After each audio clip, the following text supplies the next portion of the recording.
Om, welcome. So this is the first video for Kriya Yoga Course 4, where I'm going to be covering the original Kriya Yoga of Lahiri Mahasya.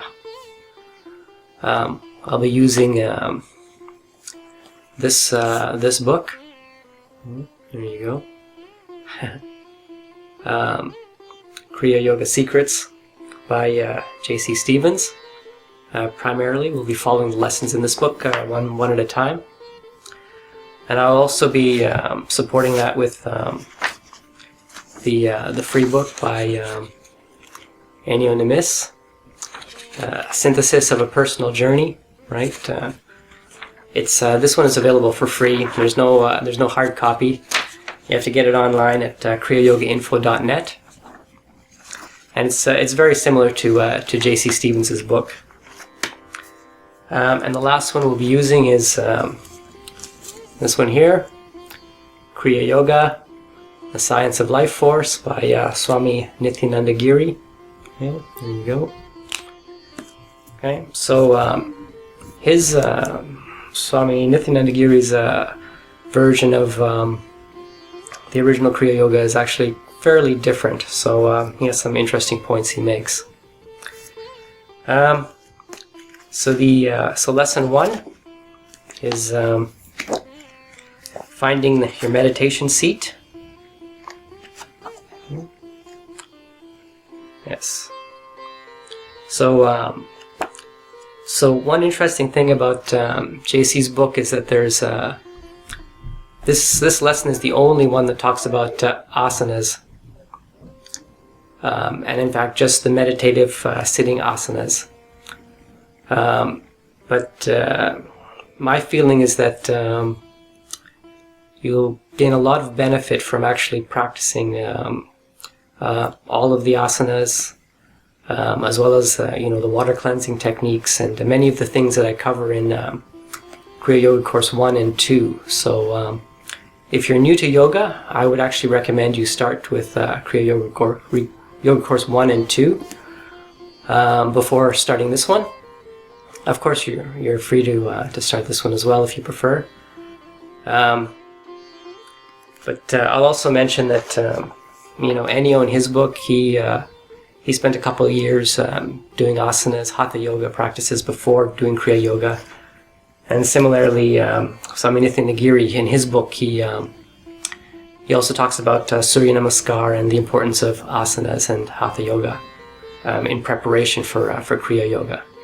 And I tend to agree with those views, similar to Swami Satyananda, who also says that a year or two of hatha yoga is very critical to success in Kriya Yoga. And I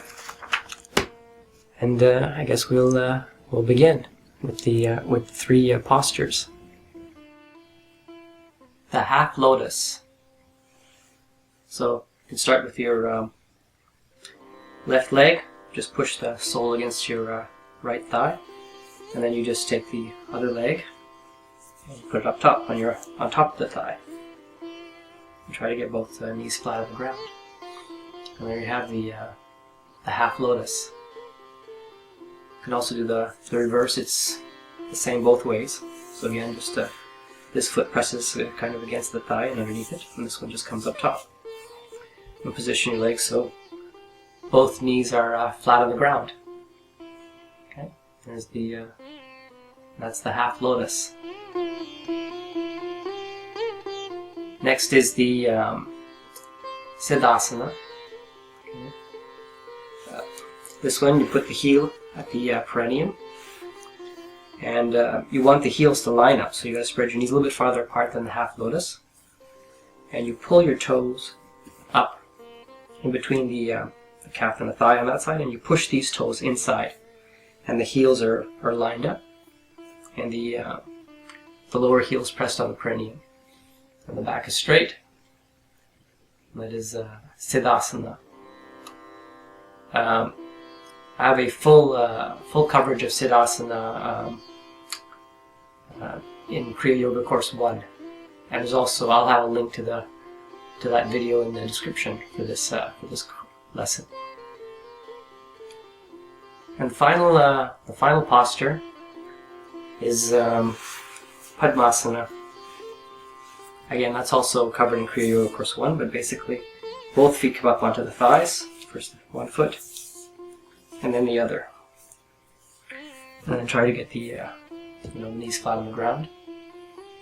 And that is Padmasana. And again, all of the postures can be done with either foot up or down, so whichever is most comfortable. He also says that if you're unable to sit in any of these 3 postures, you can also just sit on a chair. Again, the main thing with being on a chair is to not use the backrest. Keep your back freestanding and hold it straight. But then your legs can go down. And that's it for lesson 1. So of those 3 asanas, Siddhasana is the recommended posture for Kriya Yoga. I mean, all 3 books agree on that. Swami Nityananda's book, though, he does have a Kriya that uses Padmasana, just like Swami Satyananda also has some Kriyas that use Padmasana, but generally it's Siddhasana is the one to use. If you're having difficulty sitting in Siddhasana, Kriya Yoga Course 1 also covers some leg loosening exercises to help you develop the flexibility required in your legs for sitting in that posture. So again, if you haven't completed those courses, I highly recommend them. Okay, that concludes lesson 1 of the original Kriya Yoga of Lahiri Mahasya.